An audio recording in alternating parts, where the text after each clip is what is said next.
Chicken story video చూసి చాలామంది connect అయ్యారు. పాపం చాలామంది ఇలానే సఫర్ అవుతున్నారని అర్థమైంది. సో, ఇలాంటి కంటెంట్ మీకు ఇష్టం ఉంటే ఖచ్చితంగా నా లైఫ్‌లో జరిగిన ఎవ్రీ సిట్యుయేషన్ మీతో షేర్ చేసుకుంటాను. నా మ్యారేజ్‌కి బిఫోర్, ఆఫ్టర్ మ్యారేజ్ ఏమేం జరిగిందనేది నేను మీతో షేర్ చేసుకుంటాను. అండ్ చాలామంది వర్క్ ఫ్రమ్ హోమ్ గురించి మెసేజెస్ చేస్తున్నారు. యాక్చువల్‌గా నా ఇన్‌స్టాగ్రామ్ ఆటోమేషన్ పని చేయట్లేదు. నాకు హెల్త్ బాగాలేక నేను చాలా మందికి రిప్లైస్ ఇవ్వలేకపోతున్నాను. So sorry for that. అయితే ఖచ్చితంగా నేను అప్డేట్ చేస్తాను. ఒకవేళ మీకు ఎమర్జెన్సీగా కావాలి, మేము దాని గురించి తెలుసుకోవాలి అనుకుంటున్నాం అనుకునే వాళ్ళు యూట్యూబ్‌లోకి వెళ్లి దీపా వ్లాగ్స్ 803 అని సెర్చ్ చేయండి. నా ఛానెల్ ఓపెన్ చేసి లాంగ్ వీడియోస్‌లోకి వెళ్ళిన తర్వాత మీరు మరీ అడిగిన వర్క్ ఫ్రమ్ హోమ్ పార్ట్ 1 అనే వీడియో ఉంటుంది. ఓపెన్ చేయండి.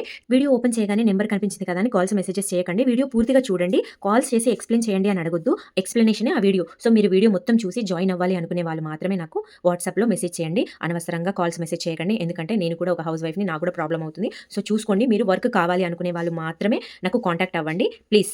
చికెన్ స్టోరీ చూసి, లైక్ చేసి, నా ఛానెల్‌ని ఫాలో అయిన వాళ్ళు, కామెంట్ చేసిన వాళ్ళందరికీ చాలా థాంక్ యూ అండి. Thank you so much. నేను రాసిన కథలు అనే చాప్టర్స్ స్టార్ట్ చేయబోతున్నాను. అందులో కొన్ని కల్పితాలు, కొన్ని నా ఓన్‌గా నేను రాసిన స్టోరీస్ అనమాట. కొన్నేమో వేరే వాళ్ళ లైఫ్ స్టైల్ నుండి తీసుకున్నవి అండ్ వేరే వాళ్ళ లైఫ్ స్టోరీ నుండి కొన్ని తీసుకున్నవి. సో, ఇలాంటి స్టోరీస్ మీకు కావాలి అంటే నాకు ఒకసారి కామెంట్ చేయండి. నా లైఫ్ స్టోరీస్ కావాలా? లేదంటే నేను రాసిన కథలు కావాలా? కామెంట్ చేయండి. ఖచ్చితంగా నేను వాటి మీద వీడియోస్ చేస్తాను.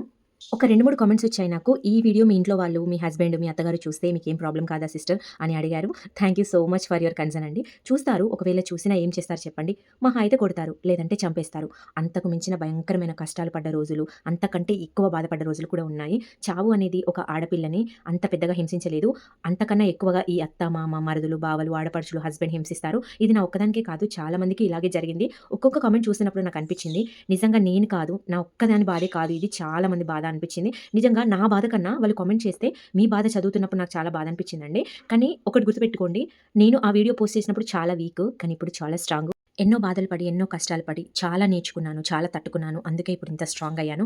మీరు కొన్ని టిప్స్ నా లైఫ్ స్టైల్ నుండి నేర్చుకోవచ్చు. నేను చాలా గొప్పదాన్నని చెప్పను, కానీ నా లైఫ్ నాకు చాలా నేర్పించింది. నా లైఫ్‌లో నుండి మీరు కూడా ఏమైనా నేర్చుకోవాలి అనుకుంటున్నారా? అయితే స్టే ట్యూన్. నా అకౌంట్‌ని ఫాలో అవ్వండి ప్లీజ్. అండ్ నన్ను సపోర్ట్ చేయండి. ఖచ్చితంగా మీకు నేను అప్డేట్ చేస్తాను. Thank you so